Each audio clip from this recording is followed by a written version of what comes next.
వారసురాలు అని చెప్పినప్పుడే నేను వద్దు అని చెప్పుండాల్సింది. ఏదేం చేసినా నేను బయట మనిషిని. ఇది ఝాన్సీ అమ్మ కుటుంబ సమస్య. ఏదో ప్రస్తుతానికి వారసురాలు అని చెప్పినంత మాత్రాన అది నిజమైపోతుందా? లేదు, ఇదంతా కరెక్టే కాదు. రవి సార్ రాగానే నేనిక్కడికి పోటీ పడ్డానికి రాలేదు, పని చేసుకోవడానికి వచ్చానని చెప్పి ఒక సారీ చెప్పేసి వెళ్ళిపోవడం మంచిది. అంతే, అదే కరెక్ట్.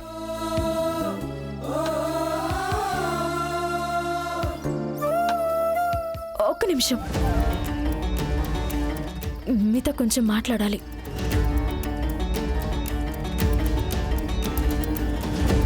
అయ్యో మేడం, మేడం మేడం మీరా? Good evening madam. Sorry madam, మీరున్నట్టే గమనించలేదు. సార్ ప్లీజ్, జరిగింది మీరు పర్సనల్ గా తీసుకోకండి. ఝాన్సీ మేడం చెప్పారు అని. పర్సనల్ గా తీసుకోకుండా ఇంకెలా తీసుకోవాలి చెప్పు, ఇంకెలా తీసుకోవాలి? నిజంగానే నాకు ఇలాంటి వాటిల్లో అసలు ఇంట్రెస్ట్ లేదు సార్, అవసరమూ లేదు. ఈ పదవి బాధ్యత అంతా మీరే పెట్టుకోండి. ఏంటే పిచ్చ వేస్తున్నావా? అయ్యో సార్, నేను ఆ ఉద్దేశంతో చెప్పలేదు. నా వల్లే ఈ సమస్య అంతా వచ్చిందని. ఏంటే ఇదంతా ఇంకో కొత్త డ్రామానా?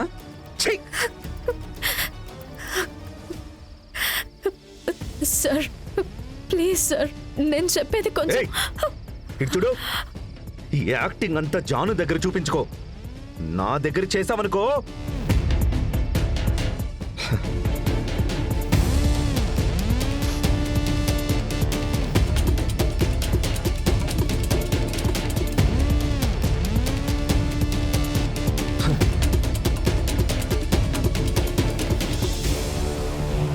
ఏమైంది? ఏమంటున్నాడు వాడు? నన్ను క్షమించండి ఝాన్సీ అమ్మా. నా దగ్గర క్షమాపణ అడిగే అంత పెద్ద తప్పు నువ్వేం చేసావో తెలుసుకోవచ్చా? నా వల్లే కదమ్మా ఈ కుటుంబంలో ఇన్ని సమస్యలు, గొడవలు. నువ్వు సమస్యలు సృష్టించడానికి రాలేదు, సమస్యల్ని తీర్చడానికే వచ్చావు. ఈ కుటుంబంలో ఎవరెవరు ఎలాంటి వాళ్ళనేది నాకు చాలా బాగా తెలుసు. ఈ సమస్యలు ఎలా సాల్వ్ చెయ్యాలో కూడా తెలుసు. నాతో రా, చెప్తా. రా.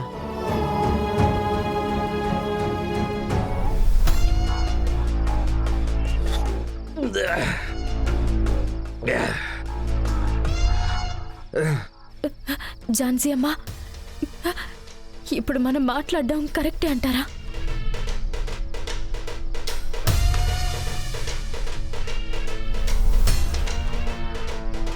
రవి,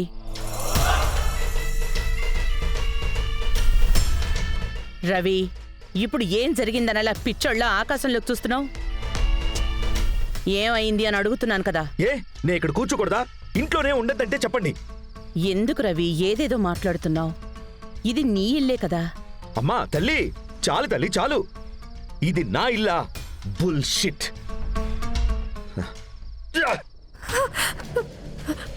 రవి, అసలు నువ్వేం చేస్తున్నావో నీకు తెలుస్తోందా? నీకేదైనా సమస్య ఉంటే అది చెప్పు, మాట్లాడుకుందాం.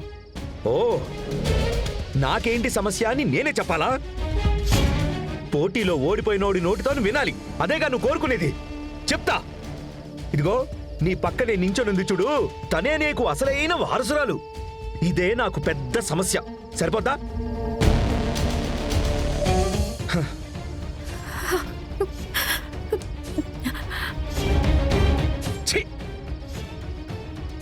మీ ఇద్దరికీ పోటీ పెట్టింది నేను, గెలిచింది అని నిర్ణయం చెప్పింది కూడా నేను. ఏంటి రవి మొహం తిప్పుకుంటున్నావు? పోటీలో ఓడిపోవడమే నీ సమస్య, లేదా ఒక అమ్మాయి చేతిలో ఓడిపోవడం అన్నది సమస్య? నువ్వు పోటీకి భయపడ్డావని నాకు తెలుసు, కానీ తను పోటీ అనగానే వెనకడుగు వేసింది. కానీ నువ్వు ధైర్యంగా ముందుకొచ్చి నించున్నావు. కానీ బంగారి ఇందులో గెలుస్తుందని నువ్వు ఊహించలేదు, అంతే కదా? అది నాకు బాగా తెలుసు. ఇప్పుడు నువ్వేం ఆలోచిస్తున్నావో కూడా నాకు తెలుసు. చెప్పమంటావా?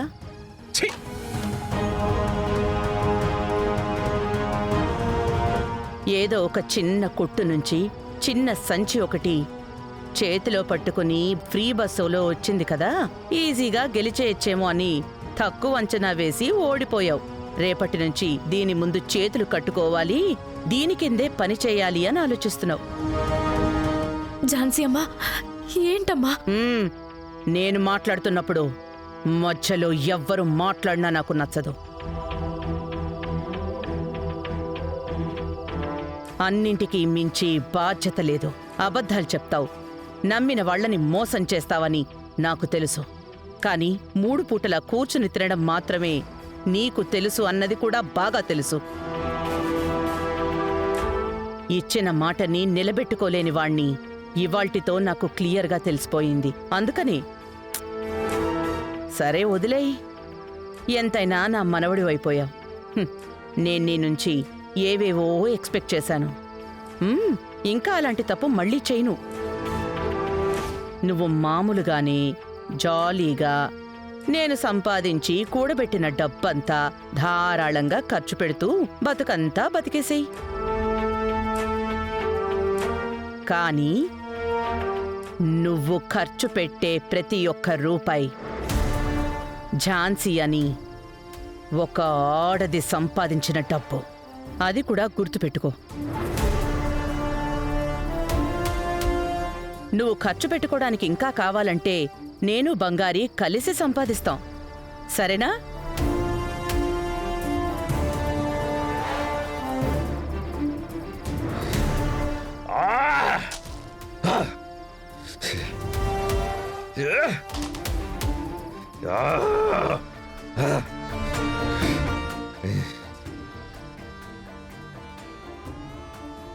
ఝాన్సీ అమ్మా, ఏంటి ఝాన్సీ అమ్మా, మీరు సమస్యను తీరుస్తారనుకుంటే ఇలా మాట్లాడారేంటి? మనం తలకిందులుగా ఉండి సాధించలేని విషయాల్ని చిన్నగా ఈ ఈగో మీద దెబ్బ కొడితే జరిగిపోతుంది. అర్థం కాలేదు కదా? రేపు చూడు.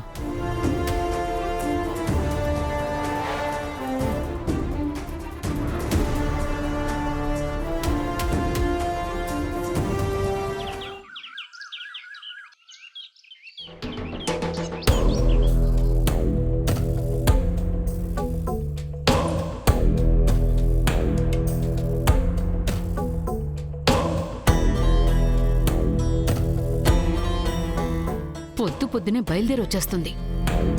దీనివల్ల నాకెంత చెడ్డ పేరు, ఏం చేసినా పోనంటోంది. ఎంత చెప్పినా విని చావటం లేదు. దీన్నేం చెయ్యాలి? బంగారీ,